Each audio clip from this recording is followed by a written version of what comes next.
नमो अरिहन्ताणं नमो सिद्धाणं नमो आयर्याणं नमो वज्झायाणं नमो लोये सौभसाहुणं मङ्गलं भगवान् वीरो मङ्गलं गौतमो गणि मङ्गलं कुन्दकुन्दार्यो जैनधर्मोऽस्तु मङ्गलम् सर्वमङ्गलमाङ्गल्यं सर्वकल्याणकारिकं प्रदानं सर्वधर्माणां जैनं जयतु शासनं जैनं जयतु शासनं सर्वव्यापैकचिद्रूप स्वरूपाय परात्मने सोपलब्धि प्रसिद्धाय ज्ञानानंदात्मने नमः।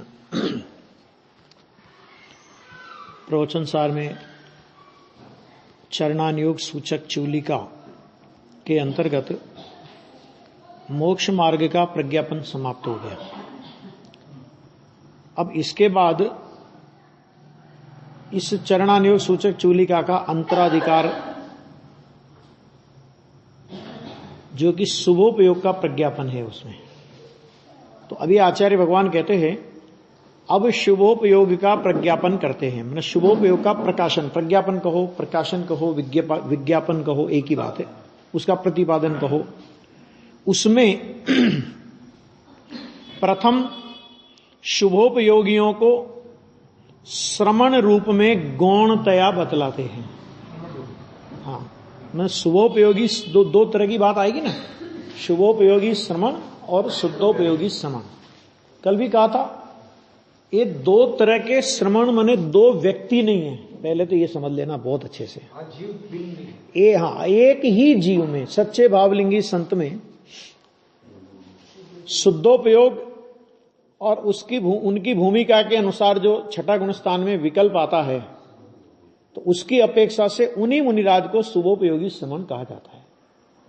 शुद्धोपयोगी वो मुख्य है और शुभोपयोगी उनको गौण रूप से कहा जाता है। क्यों? क्योंकि श्रामण्य का लक्षण पहले बता चुके हैं कि एकाग्रता लक्षण वो श्रामण्य का दूसरा नाम है। ठीक है ना? तो जब एकाग्रता श्रामण्य का दूसरा नाम है तो मुख्य रूप से श्रमण किसे कहते हैं कि जो अपने स्वरूप को साधे, उसका नाम साधु। एकाग्रता तो मुख्य तो वही है, लेकिन क्योंकि जिनको वो दशा वर्तती है तो अभी उनको पूर्ण वितरागता तो हुई नहीं, तो पूर्ण वितरागता नहीं होने पर उनको सहज रूप से छठवें गुण स्थान में उस भूमिका के योग्य विकल्प आते हैं। और पंडित बनारसी दास जी ने लिखा ता कारण जग पंथ इत उत परमार्थ, तो ऐसा आता है ना शब्द कि ता कारण जग पंथ, तो वो है तो संसार का मार्ग, है तो दोष, लेकिन दोष को भी गुण कहने की पद्धति तब है कि जब अंतरंग में शुद्धोपयोग रूपी गुण प्रकट हुआ हो तो। संसार मार्ग तो है ही, संसार मार्ग ही है। संसार मार्ग को निश्चय मोक्ष मार्ग का उपचार करके मोक्ष मार्ग कहने का नाम व्यवहार मोक्ष मार्ग है। व्यवहार से राग मोक्ष मार्ग नहीं है। कल खूब चर्चा हो गई थी इसकी कि व्यवहार से राग तो किसी अपेक्षा से मोक्ष मार्ग नहीं है। इसी तरह राग कभी गुण भी नहीं है। समझा गया? क्योंकि राग यदि गुण होगा तो फिर अवगुण किसे कहोगे? अरे वो तो शुभ राग है। अरे राग शुभ है क्या अशुभ है, उससे क्या फर्क पड़ता है? राग है।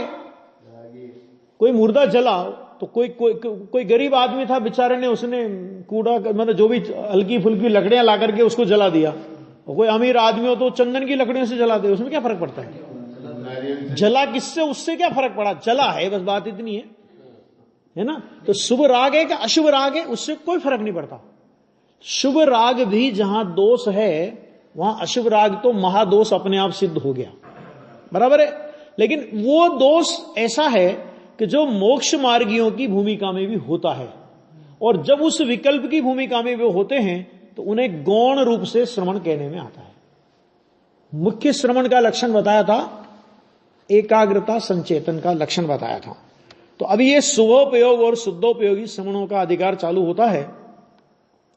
तो उसमें देखो बहुत बातें आएंगी, कुछ बातें ऐसा भी आएगी जो अपने को नहीं समझ पड़ती है और अपने को लगता है कि ऐसा कैसे हो सकता है, लेकिन ऐसा हो सकता है, वो बातें आएंगी। देखो, समणा शुद्धोजुत्ता सुहोवजुत्ताय होन्ति संयम ही तेषु विशुद्धजुत्ता सवासा सवासेसा शुद्धोपयोगी श्रमण छेषु युक्तपण शास्त्रिकया शुद्धोपयोगी छे निराश्रव से शास्त्रव जानवा। खुद ही आचार्य भगवान ने कह दिया। देखो क्या कह रहे हैं कि शास्त्र में ऐसा कहा है कि शुद्धोपयुक्ता समणा, शुद्धोपयोगी वे श्रमण हैं। ये शास्त्र में लिखा, शुद्धोपयोगी वे श्रमण हैं। एक बात उसमें भी नहीं लगाया। क्यों नहीं लगाया कि भी की जरूरत ही नहीं है, तो शुद्धोपयोगी तो श्रमण है ही। आगे देखो फिर कहा शुभोपयुक्ता च भवंती, शुभोपयोगी भी श्रमण होते हैं। ये भी क्यों लगाया कि शुद्धोपयोगी में तो कोई तकलीफ ही नहीं, शुद्धोपयोगी भी होते हैं, मैंने गौणता बतानी है उनकी। लेकिन शुभोपयोगी श्रमण कौन होते हैं कि जिनको सातवें गुणस्थान का शुद्धोपयोग प्रकट हुआ हो और शुभोपयोग के काल में तीन कसाय चौकड़ी के अभाव की शुद्ध परिणति वर्तती हो, उसको बोलते हैं शुभोपयोगी श्रमण। और अकेली कसाय की मंदता, अभी ध्यान से सुनना जरा, ये थोड़ा खतरनाक पॉइंट है कि केवल कसाय की मंदता नौवें ग्रेवक जाने योग्य मिथ्या दृष्टि को हो जाए तो कसाय की मंदता तो है, लेकिन सच में उसे शुभोपयोगी श्रमण कहना कि नहीं कहना। कि भाई साहब एक तो बताओ जो पाप घटा हो, मिथ्यात्व घटा हो, अविरति मिटी हो, प्रमाद मिटा हो, कसाय मिटी हो, योग मिटा हो। विश्व में विश्व के सबसे बड़े 5 पाप मिथ्यात्व के साथ में होते हैं ना, तो अविरति भी बड़ा पाप हो जाएगा मिथ्यात्व के साथ होगा। तो मिथ्यात्व चला जाएगा तो मिथ्यात्व संबंधी अविरति, प्रमाद, कसाय, योग भी चले जाएंगे। लेकिन मिथ्यात्व है तो अभी मिथ्यात्व है तो वहां अविरति भी है, भले वो बाहर में नौवें ग्रेवक जाने योग्य कसाय की मंदता कर रहा है, बाहर में इतने व्रतों का पालन कर रहा है, लेकिन फिर भी जिनवाणी में उसे असंयमी कहा है। ये पहले अपनी चर्चा आ चुकी 4-5 दिन पहले, ठीक है। तो मिथ्या दर्शन है, अविरति है, प्रमाद है ही, कसाय चारों की चारों विद्यमान है, सम्य दृष्टि नारकी से भी ज्यादा कसाय है ना, और योग है ही। तो संसार के 5 कारण जहां विद्यमान हो तो वहां अकेली कसाई की मंदता के आधार पर उसे शुभोपयोगी नहीं कहा जा सकता। हाँ, नहीं मंदता तो भावलिंगी को भी है, लेकिन मंदता के साथ में 3 चौकड़ी का अभाव है और 1 चौकड़ी बची है, उसमें मंदता है। एक बात, और इनके पांचों के पांचों संसार के 5 कारण खड़े हैं। एक पॉइंट हो गया, इसलिए द्रव्यलिंगी मिथ्या दृष्टि को शुभोपयोगी श्रवण की श्रेणी में नहीं लिया जाएगा। एक बात, समय दृष्टि को भी 6ठे 7वें गुणस्थान वाले श्रवण की श्रेणी में नहीं लिया जाएगा, भले वो समय दृष्टि है 5वें गुणस्थान वाला है, ठीक है। उसका आप सीधा शुभोपयोगी मैंने वैसा मिथ्या दृष्टि जैसा अनंत संसारी नहीं है, लेकिन भावलिंग पूर्वक का द्रव्यलिंग नहीं है। बात पूरी होगी ना। अब दूसरा कि एक तो ये हो गया, दूसरा के जो उपयोग की विवक्षा जिनवागम में आई है उसमें यह विवक्षा आई है कि पहले से तीसरे गुणस्थान तक घटता हुआ अशुभोपयोग लिया है। क्या लिया है? पहले से तीसरे गुणस्थान तक क्या लिया? घटता हुआ अशुभोपयोग। अभी ध्यान से सुनना, बहुत जोरदार न्याय है इसमें। चौथे गुणस्थान से 6वें गुणस्थान तक यद्यपि वहां अशुभ भाव भी है और वहां शुद्धोपयोग और अथवा शुद्ध परिणति भी है, लेकिन वो जगन्य मात्रा में है, तो उसको गौण करके उन्होंने कहा कि चौथे से 6ठे गुणस्थान तक के जीवों को बढ़ता हुआ शुभोपयोग, जगन्य अंश है ना, बहुत कम है इसलिए गिनती नहीं लिया। 7वें से 12वें गुणस्थान तक शुद्धोपयोग, वो भी बढ़ता हुआ। 13वां और 14वां गुणस्थान के वो शुद्धोपयोग का फल। बराबर। अभी क्या न्याय आया, अभी अपने को तो पहले से तीसरे पे ले वो अपने कि पहले गुणस्थान में क्या न्याय आया कि पहले से तीसरे तक क्या कहा उन्होंने, घटता हुआ अशुभोपयोग। तो मैंने घटेगा कब कि पहले की अपेक्षा से दूसरे में अशुभोपयोग घटा है और दूसरे की अपेक्षा से तीसरे में अशुभोपयोग घटा है। लेकिन आपको यह पता होगा कि पहले गुणस्थान से दूसरा गुणस्थान नहीं आता, चौथा आता है। अब पहले अगर वो मैंने घटता हुआ अशुभोपयोग का व्यवहार भी लागू करना है तो एक बार उस जीव को सम्यक दर्शन हो जाए और बाद में वो सम्यक दर्शन से च्युत हो और तीसरे गुणस्थान में आवे और दूसरे गुणस्थान में आवे तो उस पर घटते हुए अशुभोपयोग का व्यवहार लागू पड़ेगा। इसका मतलब क्या हुआ, इसका मतलब यह हुआ कि सम्यक दर्शन के बिना शुभोपयोग कहना किसे, घटता हुआ अशुभोपयोग भी नहीं लागू पड़ेगा। सम्यक दर्शन एक बार प्राप्त होने के बाद छूट गया और छूट करके अभी मिथ्यात्व में नहीं आया, तीसरे और दूसरे गुणस्थान में आया तो घटता हुआ अशुभोपयोग कहलाएगा। यानी क्या मतलब कि अगर तुम्हें अशुभोपयोग घटा है, अगर ये व्यवहार भी लागू करना है तो एक बार सम्यक दर्शन प्राप्त होना पड़ेगा। इसका मतलब क्या हुआ कि जहां सम्यक दर्शन ही नहीं हुआ वहां तो शुभोपयोग के अशुभोपयोग के घटने का भी व्यवहार नहीं है ना। हाँ, समझ में आ गया। तो इसका मतलब क्या हुआ कि पहले गुणस्थान में कसाय की कैसी भी मंदता हो, अध्यात्म उसे कभी भी शुभोपयोग के खाते में नहीं गिनेगा। मिथ्यात्व का बड़ा पाप पड़ा है।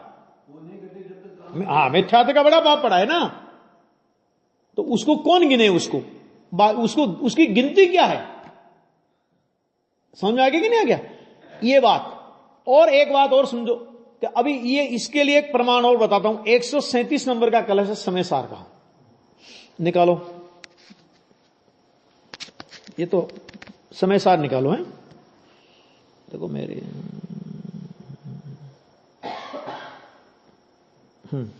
समय सार निर्जरा अधिकार का 137 नंबर का कलश। पेज नंबर बोलता हूं भैया,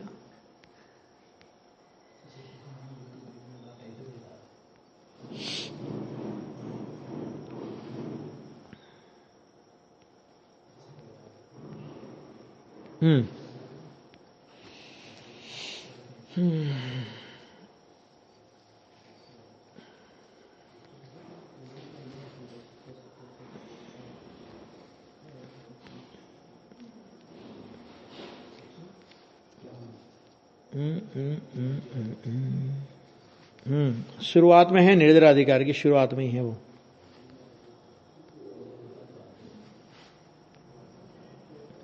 देखो जरा, एक मिनट निकालते हैं।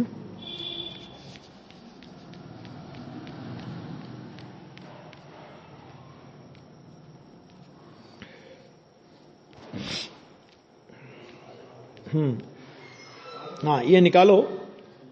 समय सार में पेज नंबर है 313। सम्यक दृष्टि, ये वाला कलश है यहां ना। सम्यक दृष्टि स्वयं महम जातु बंधो नमेत्स्या, ये वाला कलश है। मिल गया पेज। देखो इस कलश का बहुत अच्छा अर्थ किया है। अयम अहम स्वयं सम्यक दृष्टि में जातु बंध न स्यात्। यह मैं स्वयं सम्यक दृष्टि हूं, मुझे कभी बंध नहीं होता, क्योंकि शास्त्र में सम्यक दृष्टि को बंध नहीं कहा। ऐसा मानकर उत्तान उत्पुलक वदनाह, जिसका मुख गर्व से ऊंचा और पुलकित हो रहा है, ऐसे रागिण रागी जीव, परद्रव्य के प्रति राग द्वेष मोह वाले जीव भले ही आचरंतु महाव्रतादि का आचरण करें, समिति परताम आलंबताम, समितियों की उत्कृष्टता का समितियों का उत्कृष्टता का आलंबन करें। अद्य अपि मन तथापि ते पापा। अब संस्कृत में तो ते पापा शब्द लिखा है, वो पाप है, ये है इसका अर्थ। तो नहीं, हिंदी में उसका अर्थ वो नहीं उतना नहीं हो पाता है, तो वो लिखा है कि वे पापी अर्थात मिथ्या दृष्टि ही है। किसको कह रहे पापी, बोलो अभी। पाप करने वाले को तो दुनिया पापी कहती है।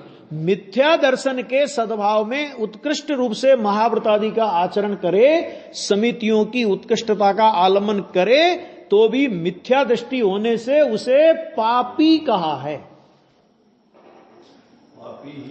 पापी ही है, क्योंकि वे आत्मा और अनात्मा के ज्ञान से रहित होने से सम्यक्त्व से रहित है। और ये कहां आया? छड़ला, आत्म अनात्म के ज्ञानहीन जे जे करणी तन करण छीन,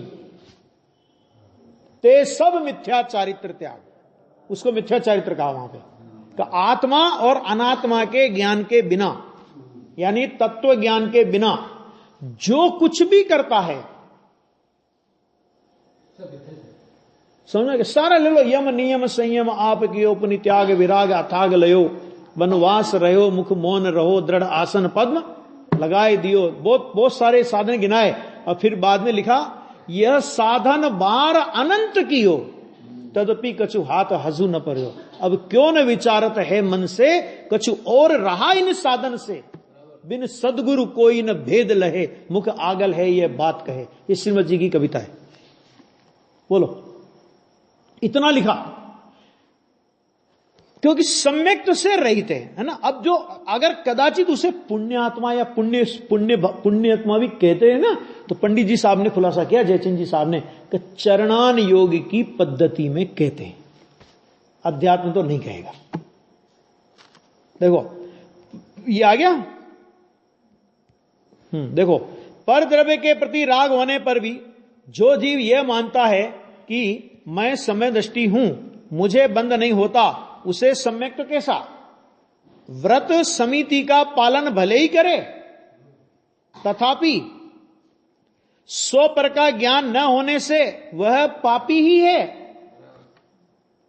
अमृतचंद्र पंडित जयसिंह जी छाबड़ा, जो मुझे बंध नहीं होता यह मानकर स्वच्छंद प्रवृत्ति करता है, वह भला समय दृष्टि कैसा?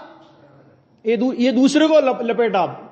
पहले उन्होंने व्यवहाराभासी को लपेटा, अभी दूसरे में निश्चयाभासी को लपेटा, कि जो मुझे बंध नहीं होता यह मानकर स्वच्छंद प्रवृत्ति करता है, वह भला समय दृष्टि कैसा?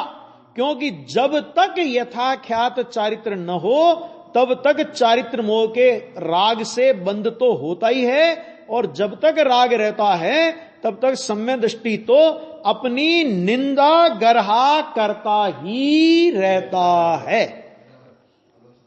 फिर आए ज्ञान के होने मात्र से बंध से नहीं छूटा जाता, वो चर्चा अपने आई गई कि सम्य दर्शन ज्ञान हो अकेला, और खाली अभी वीतरागी संयम नहीं आवे, प्रकटता नहीं होवे, तो नहीं होता है। मतलब बहुत सीधा सीधा है। अब देखो यहां एक प्रश्न किया फिर, कि यहां कोई पूछता है, सेकंड पैरा, कि व्रत समिति शुभ कार्य है, ये तो शुभ कार्य, इसमें कौन मना करेगा? कहां है? तब फिर उनका पालन करते हुए भी जीव को पापी क्यों कहा गया है? अब इसका उत्तर अध्यात्म से नहीं दे रहे हैं, गजब बात यह है, ध्यान से सुनना। इसका उत्तर वो दे रहे हैं सिद्धांत से। अध्यात्म का उत्तर तो ऊपर दे दिया उन्होंने कि मिथ्या दृष्टि है, पापी है। अभी वो सिद्धांत का मतलब समझे, कि सिद्धांत माने करणान योग भी इस बात को पुष्ट करता है। कैसे? देखो कि यहां कि पापी क्यों कहा गया, उसका समाधान यह है, सिद्धांत में कहते तुम सबको धोखा दे सकते हो, करणान योग को धोखा नहीं दे सकते। समझ आया कि नहीं है? अरे साहब बिल्कुल ऐसा दिखे बाहर में कि मिथ्या दृष्टि है ही नहीं, बड़ा चारित्रवंत है, कि तेरी मायाचारी दुनिया को पता पड़े कि नहीं पड़े, लेकिन कर्म सिद्धांत तेरी मायाचारी को अच्छी तरह जानता है, और वो प्रति समय तेरे पास दर्शन मोह की प्रकृतियों की कोरियर भेजता है। समझ में आया कि नहीं है?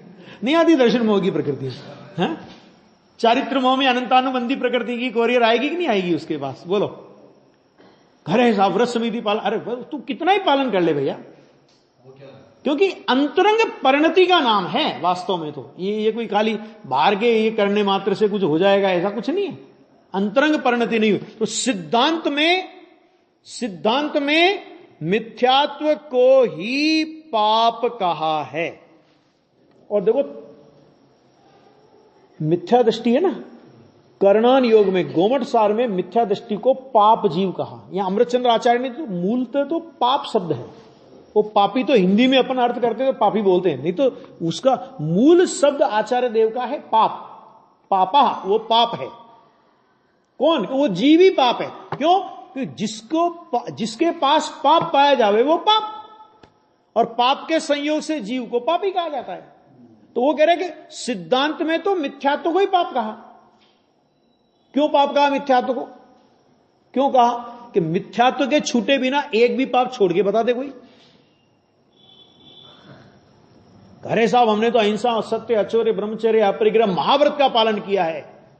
मिथ्यात्व है तो क्या हुआ? हम तो महाव्रत का पालन करते हैं कि तू दुनिया को ठग सकता है। लेकिन कर्म सिद्धांत कहता है कि तेरे को अनंतानुबंधी और अप्रत्याख्यान का उदय चल रहा है कि नहीं चल रहा है, ये बता जरा। किसी केवल ज्ञानी से, रवधि ज्ञानी से पूछो कि इसके पास कौन सी प्रकृतियां पड़ी है, तो मिथ्यात्व की प्रकृति पड़ी है, अनंतानुबंधी की प्रकृति पड़ी है, प्रत्याख्यान की, अप्रत्याख्यान की प्रकृति पड़ी है, प्रत्याख्यान की प्रकृति पड़ी है, संजलन की प्रकृति पड़ी है। तो भाई साहब जहां अप्रत्याख्यान की प्रकृति पड़ी, अप्रत्याख्यान का मतलब क्या? अ माने नहीं, प्रत्याख्यान माने त्याग। तो दुनिया कुछ भी स्वीकार करेगी। और स्थूल, क्योंकि चरणान योग का विषय बाहर का स्थूल आचरण होता है, तो चरणान योग भी उसको कह देगा, लेकिन न तो अध्यात्म उसे चारित्रवंत कहेगा और न तो सिद्धांत उसको चारित्रवंत कहेगा। क्या ख्याल में आ गया? क्यों? क्योंकि अध्यात्म में परिणाम छुपाए नहीं जा सकते और सिद्धांत में कर्म प्रकृतियां छुपाई नहीं जा सकती। दो बातें होगी ना। सिद्धांत कर्म प्रकृतियों की ओर से बात करेगा और अध्यात्म परिणामों की ओर से बात करेगा। तो परिणाम में मिथ्यात्व है, परिणाम में अनंतानुबंधी है, परिणाम में अप्रत्याख्यान है, परिणाम में प्रत्याख्यान है, परिणाम में संजलन है। आ गया? और कर्म प्रकृतियों में इन सारी कर्म प्रकृतियों का उदय है। अब कदाचित तू कसाय की जरा सी मंदता का परिणाम अनंतानुबंधी हो और मंद कसाय की मंदता हो, और अनंतानुबंधी का अभाव हो और कसाय की तीव्रता हो, ऐसा हो सकता है। सातवें नरक का नारगी अनंतानुबंधी रही तो समय दृष्टि अनंतानुबंधी नहीं है, लेकिन कसाय की तीव्रता है, कृष्ण लेश्या है। और मिथ्या दृष्टि के अनंत मिथ्यात्व और अनंतानुबंधी है, और कसाय की मंदता ऐसी कि शरीर की खाल खींच करके नमक छिड़क दे उसमें तो आंख का कोना लाल नहीं करे, इतनी कसाई की मंदता। बोलो अभी। लेकिन सिद्धांत और परिणाम की बात करो अगर, क्योंकि कर्णान योग और तो वो तो एक श्रेय है, वो तो आ गया। तो वो कह रहे कि जब तक मिथ्यात्व रहता है, देखो पहले सिद्धांत की बात कर ली कि सिद्धांत में मिथ्यात्व को ही पाप कहा है, और जिसके पास मिथ्यात्व है ना, गोमट सार में मिथ्या दृष्टि को पाप जीव कहा है, पाप जीव। अच्छा, मिथ्यात्व, जब तक मिथ्यात्व रहता है, अब अध्यात्म की बात कर रहे हैं कि जब तक मिथ्यात्व रहता है, जब तक मिथ्यात्व रहता है तब तक शुभाशुभ सर्व क्रियाओं को अध्यात्म में परमार्थतः पाप ही कहा जाता है। ये अध्यात्म की बात भी की, मैंने अध्यात्म और सिद्धांत का मेल बैठा है। अभी देखो, और व्यवहार नय की प्रधानता में, अब यहां ही नहीं लगाएंगे, देखना, व्यवहार नय की प्रधानता में व्यवहारी जीवों को, अज्ञानी जीव है तो अज्ञानी जीव को ये नहीं कहा जाएगा पहले मिथ्यात्व छोड़ गया, वो कहेगा मंदिर आ पहले दर्शन कर भगवान के, बोलेंगे ना, क्योंकि जिसने कभी 6 द्रव्य 7 तत्व के नाम नहीं सुने तो उसे पहले जिन मंदिर में वो आवे, जिनेंद्र परमात्मा की देशना सुने और देशना में फिर उसे ये बात बताई जाती है। तो इस ये है उसका मतलब कि इस वातावरण में आएगा तो सुनेगा, और सुनेगा तो समझेगा, समझेगा तो परिणमन करने का अवसर है। ऐसा तो व्यवहारी जीवों को अशुभ से छुड़ाकर शुभ में लगाने की शुभ क्रिया को, शुभ में लगाने की शुभ क्रिया को कथनचित माने इस अपेक्षा से पुण्य भी कहा जाता है। वहां क्या लगाया था? ही। यहां क्या लगाया? भी। और ये भी क्यों लगाया? सशर्त व्यवहारी जीवों को व्यवहारने की प्रधानता से अशुभ से छुड़ाकर शुभ में लगाने की शुभ क्रिया को, ये नहीं चलेगा, है ना। कथनचित पुण्य भी कहा जाता है, और ऐसा कहने से स्यादवाद मत में कोई विरोध नहीं है। जैसे वो आता है ना, तो मुनिराज ने कहा उससे कि तू अच्छा तू ये बता, नियम ले लेके। हाँ ठीक है बताओ क्या नियम लूं? तो बस तेरा मांसाहार छोड़ दे। तूने कहा महाराज क्या बात करते हो, वो तो मेरा भोजन है। तो अच्छा तूने किसका मांस नहीं खाया आज तक? है कौवे का नहीं खाएगा, चल आज से नियम कर ले कौवे का नहीं खाएगा। तो बस वो जो है ना, वो मांसाहार के त्याग के लिए जैसे कौवे के मांस का त्याग कराया, तो इसका मतलब ये हो गया ना कि दूसरे मांस खाने की तो छूट दे दी उसको। कि भाई साहब छूट तो नहीं दी, लेकिन वो सारे नहीं छोड़ता तो कौवे का तो छोड़े, तो उसमें कुछ छोड़ने का परिणाम आएगा, उसकी कसाई इतनी ढीली पड़ेगी तो आगे चल करके सारे मांसाहार को भी छोड़ देगा। बस ये इसी तरह है वो अशुभ में अशुभ से छुड़ाने को,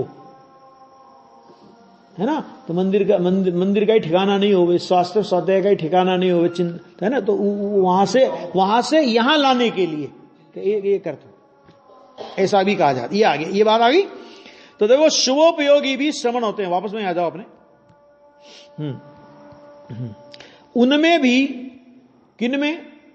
शुद्धोपयोगी वे श्रवण हैं और शुभोपयोगी भी श्रवण होते हैं। आ गया। उनमें भी शुद्धोपयोगी निराश्रव है, यानी शुद्धोपयोगी श्रवण हैं, सप्तम गुण स्थान वाले हैं कि वे निराश्रवी श्रवण हैं।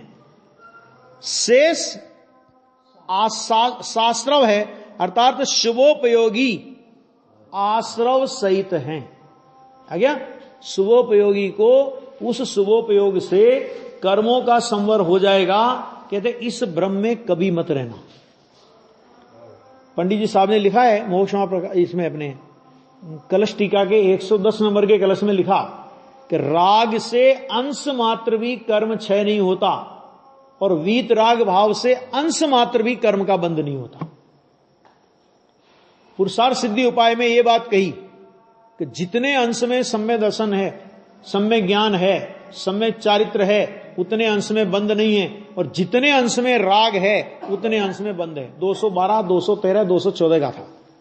फिर उन्होंने कहा रत्नत्रय निर्वाण का ही कारण है, यानी बंध का कारण नहीं है।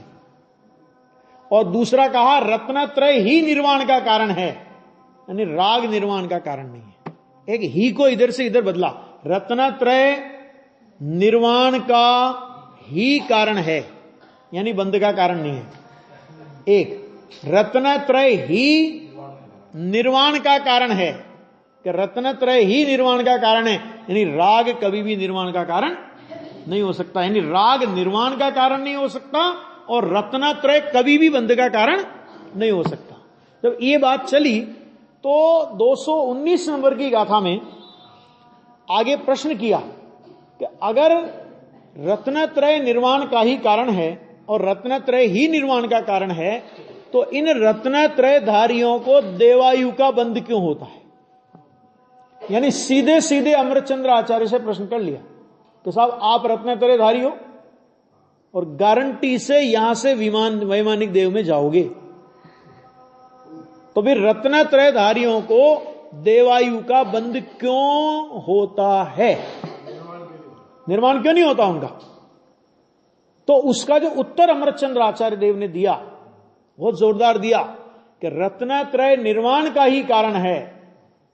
रत्नत्रय कभी भी बंध का कारण नहीं है, लेकिन रत्नत्रयधारियों को भी जो देवायु का बंध होता है, देवायु आदि माने देव हो तो मनुष्य आयु का और मनुष्य हो तो देवायु का, दो ही तो बची उसके लिए गतियां कि रत्नत्रयधारियों को भी जो देवायु आदि का बंध होता है वह अपराध शुभोपयोग का है।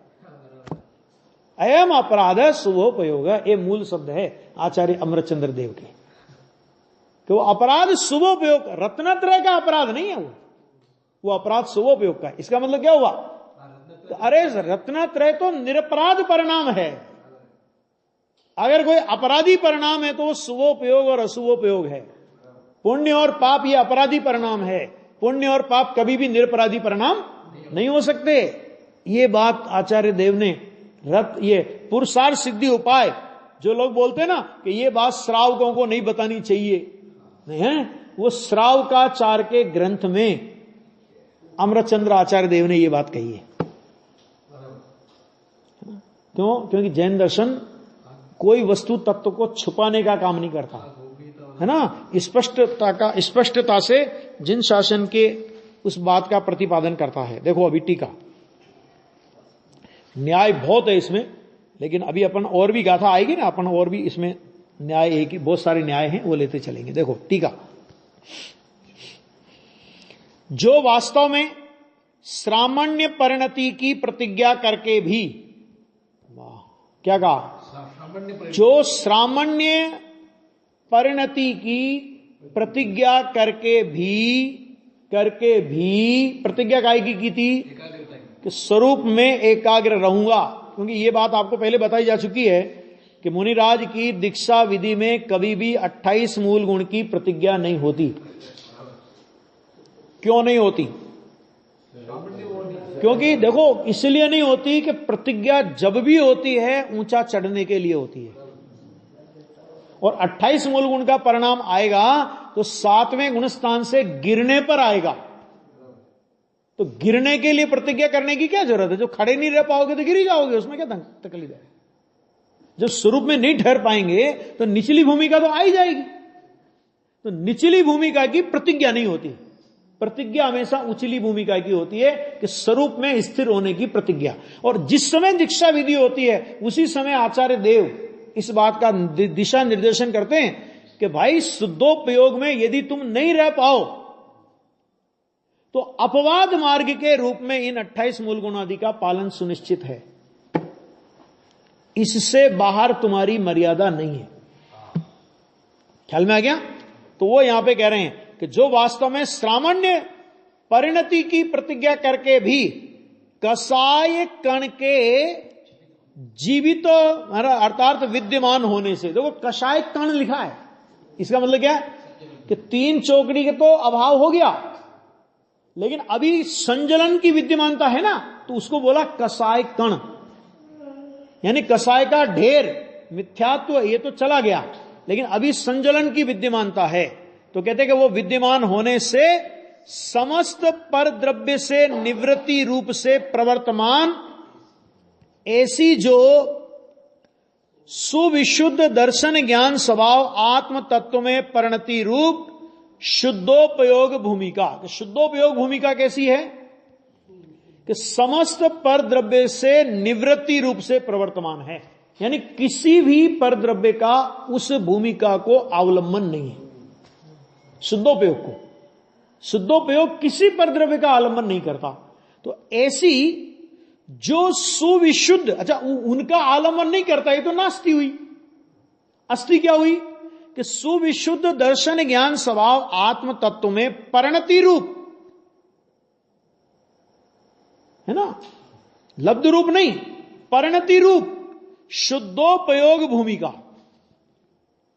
छठे गुण स्थान में शुद्धोपयोग भूमिका नहीं होती, लेकिन शुद्ध परिणति की भूमिका रहती है, शुद्ध परिणति विद्यमान रहती है, उपयोग नहीं रहता। यहां कह रहे हैं उपयोग रूप भूमिका की बात कर रहे हैं। 7वां गुण स्थान है ना, उसमें आरोहण करने को असमर्थ है, माना उसमें से आरोहण नहीं हो पाया, विकल्प आ गया। असमर्थ है का मतलब क्या? कि सदा काल असमर्थ है ऐसा नहीं। छठे गुणस्थान का काल आया ना, उस काल में वो सातवें गुणस्थान की उस भूमिका में जाने में असमर्थ है, उस समय नहीं जा सकता। कोई ये समझ ले कैसा, इसका मतलब ठीक है साहब, जब आत्मा की अनुभूति में जाने में असमर्थ है तो फिर शुभोपयोगी कर्तव्य है, ये नहीं कहना है। क्योंकि ये ध्यान देना कि सातवां गुणस्थान जिसको नहीं होता उसके विकल्प को छठा गुणस्थान नहीं कहा जाता। तो वो सातवें गुणस्थान के योग्य शुद्धि है, कषाय का खाली कण विद्यमान है, लेकिन अभी उपयोग बाहर आया ना, अब तो तत्काल माने इधर बाहर आया और तत्काल वो सातवें में चला जाए वापस, नहीं है स्थिति, तभी क्या करे, तो उस भूमिका में आता है तो वो शुभोपयोग होता है। देखो कहते हैं असमर्थ है वे शुभोपयोगी जीव, वो छठे गुणस्थान में आए ना, तो छठे गुणस्थान में आने पर उनको लिए कहा गया वे शुभोपयोगी जीव जो कि शुद्धोपयोग भूमिका के उपकंठ निवास कर रहे हैं। उपकंठ माने देखो बहुत बढ़िया लिया है, उपकंठ माने तलेटी, पड़ोस, नजदीक का भाग, निकटता। क्या मतलब कि इधर से छलांग मारेंगे और सीधे शुद्धोपयोग में चले जाएंगे। सातवें गुणस्थान में से छठे गुणस्थान में आए है ना, तो छठे गुणस्थान को क्या कहा उन्होंने, क्या शब्द का प्रयोग किया कि वो शुद्धोपयोग भूमिका के उपकंठ निवास कर रहे हैं, मैंने उसके पड़ोस में निवास कर रहे हैं। क्या मतलब कि छठे गुणस्थान की भूमिका का काल पूरा होने के पहले पहले सातवें में चले जाएंगे, छठे गुणस्थान का पूरा काल नहीं भोगेंगे। ऐसी शुद्धोपयोग भूमिका के पड़ोस में निवास कर रहे हैं। आ गया, तो क्या मतलब अब देखो यहां पड़ोस में निवास करें तो भाई आप नहीं मैं अब बिल्कुल पड़ोस में ही हूं, आपको जब भी मेरे से काम हो बुला लेना। देखो ऐसा बोलते हैं कि नहीं बोलते, अपन बोलते हैं। तो अभी पड़ोस में हूं, तो जब अपने घर में आएंगे तो पड़ोस के घर को छोड़ के आएंगे या पड़ोस के घर में से आएंगे, छोड़ के आएंगे, सीधी सी बात है। अपने वापस अपन ने फोन किया कि भाई साहब जरा आ जाओ, आपसे अर्जेंट काम है, तो पड़ोस के घर में बैठे थे तो फटाक से आ गए, और बहुत दूर चले गए होते तो भैया मैं देखता हूं अभी कोई साधन है कि नहीं है, है कि नहीं है, है कि नहीं है, देरी हो जाती। तो वो कह रहे शुद्धोपयोग भूमिका के पड़ोस में स्थित है वो। इसका मतलब क्या कि शीघ्र आ जाएंगे, तो आ जाएंगे तो उस शुभोपयोग भूमिका को छोड़ के शुद्ध में आएंगे कि शुभोपयोग भूमिका को लेकर के आएंगे, छोड़ करके आएंगे। तो जिनवाणी संक्षिप्त भाषा के लिए ऐसा बोलती है शुभोपयोग से शुद्धोपयोग में आ जाएंगे, और अज्ञानी क्या मानता है शुभोपयोग करते करते शुद्धोपयोग में आ जाएंगे। आ गया अंतर, समझ आ गया कि नहीं आ गया? शुभोपयोग करते, अरे शुभोपयोग करते करते नहीं आएंगे, शुभोपयोग में हैं तो उस शुभोपयोग को छोड़ करके शुद्धोपयोग में आ जाएंगे। तो भाई साहब आप ये चीज, आप ये शॉल है, ये कितने की लाए, कितने में लाए? तो अपन क्या बोलते हैं भाई 1000 रुपए की लाए। तो 1000 रुपए की लाए का मतलब क्या होता है? 1000 रुपए भी लाए और शॉल भी लाए। चांदमल जी साहब भेज दें ऐसे ग्राहक आपके यहां, तो जिनको रुपए भी मिले और शॉल भी मिले। तो क्या होता, बोलते क्या है अपन, बोलो बोलते क्या है? यही बोलते ना 1000 रुपए में लाए, 1000 रुपए में लाए, तो रुपए में रख के लाए, रुपए लेकर के लाए, क्या लाए आप कि भाई साहब 1000 रुपए हमारी जेब से गए, शॉल हमारे हाथ में आई। तो शुभोपयोग से शुद्धोपयोग हुआ, ये कथन ऐसा ही है कि शुभोपयोग गया और शुद्धोपयोग आया, ये है उसका। वहां गलती नहीं करेंगे, दुनिया में गलती नहीं करेंगे। यहां सब लिखा नहीं लिखा, शास्त्र में लिखा है ना शुभोपयोग से, कि तेरे को डिटेल में समझाना पड़ेगा। शुभोपयोग से माने शुभोपयोग के जाने से शुद्धोपयोग आता है, शुभोपयोग के रहने से शुद्धोपयोग आता है, शुभोपयोग करते करते शुद्धोपयोग आता है, शुभोपयोग शुद्धोपयोग में कुछ मदद करता है, शुभोपयोग की वजह से शुद्धोपयोग के नजदीक होता है, ऐसा नहीं है। में अंतर्मुख और सिद्धों से बातें करते हैं, उसमें जैसे भोजन करते वक्त भी निर्विकल्प दशा आ जाती है। हाँ, तो उस समय वो भोजन कर रहे हैं उस वक्त जो निर्विकल्प दशा है उसमें शुभ छठा गुणस्थान लागू नहीं होगा? होगा ना, क्यों नहीं होगा? छठा गुण स्थान का, उस भूमिका का, उस विकल्प का अभाव हो गया ना। भोजन करना भी तो छठे गुण स्थान की एक अमूल गुण है। तो छठा तो विकल्प का गुण स्थान है ना छठा। हाँ हाँ तो भोजन करना विकल्प का हिस्सा है ना। हाँ है। फिर निर्विकल्प दशा कैसे गिनी? तो निर्विकल्प कहाँ गिना उसको? उस समय भी अंतर्मुक्त तो तीन कसाय चौकड़ी का अभाव वहां पर है, उतनी निर्विकल्पता तो हर समय है, चाहे वो विकल्प में हो चाहे निर्विकल्प में हो। ठीक, अब उतना जो विकल्प का अंश आया, उस विकल्प के अंश से भी परान्मुख हो गए तो तुरंत सातवां गुणस्थान आ गया। और मुनिराज को छठा सातवां गुणस्थान वो खेल मात्र है, समय दृष्टि को नहीं आएगा। भोजन करते करते साथ निर्विकल्प अनुभव श्रावक को नहीं आएगा। क्यों? कि उसका शुद्धोपयोग जघन्य और मध्यम जाति का है, और मुनिराज का शुद्धोपयोग उत्कृष्ट जाति का है। वो शुद्धोपयोग के अभ्यस्त हो गए हैं। श्रावक को 15 दिन तक भी शुद्धोपयोग नहीं आवे, समय दृष्टि को 6 महीने तक भी शुद्धोपयोग नहीं आवे, हो सकता है।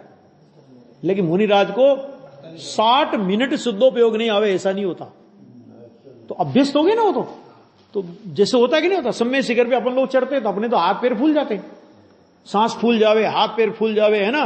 और वो बुला के रखते कि भैया तेल मालिश करने वाला हाथ पैरों के पहले से रखना, हम आएंगे इतनी बजे उतर करके, है ना। और वो डोली वाले, मैं सच बोल रहा हूं, जब पिछले 2 साल पहले समय शिखर गया ना, तो वो 12 बजे मेरे को छोड़ा उन्होंने। तो मैंने कहा मैंने कहा आज तो तुम आराम करोगे। अरे भाई साहब काहे का आराम, अभी आप गए, हम तो दूसरे को ढूंढने जा रहे हैं। मैंने कहा तुम थकते नहीं हो? तो उन लोगों ने एक बहुत बढ़िया उत्तर दिया कि हमारा तो रोज का काम है। ख्याल में आ गया कि नहीं आ गया? हमारा तो रोज का काम है। इसी तरह मुनिराज कहते हैं हमारा तो क्षण क्षण का काम है, ये शुद्धोपयोग में जाना, ये तो हमारा तो क्षण क्षण का काम है। सांस फूले तुम्हारी फूले, हमारी क्या क्यों फूले? समझ में आया कि नहीं आया? वो ऐसा है ये। तो देखो, शुद्धोपयोग भूमिका, उसमें आरोहण करने को असमर्थ है वे शुभोपयोगी जीव, जो कि शुद्धोपयोग भूमिका के उपकंठ निवास कर रहे हैं। यह शुभोपयोग भूमिका के उपकंठ, इसका मतलब क्या हुआ कि शुद्धोपयोग भूमिका के अनुकूल शुभोपयोग हो।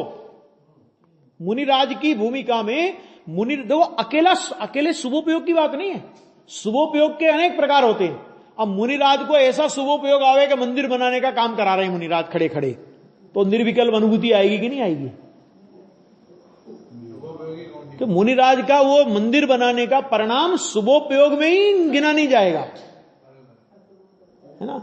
किसी भोजनशाला की व्यवस्था देख रहे हैं कि लोगों की भोजन वगैरह व्यवस्थित मिल रहा है कि नहीं मिल रहा है, तो साधर्मी को भोजन कराने का परिणाम तो शुभ भाव है ना, है ना, शुभ भाव है। लेकिन वो साधर्मी का भोजन कराने का परिणाम साधर्मी को शुभ भाव है, और मुनिराज को वही परिणाम अशुभ भाव है। शोभा नहीं, अशुभ भाव है, पाप है, पाप का भाव है।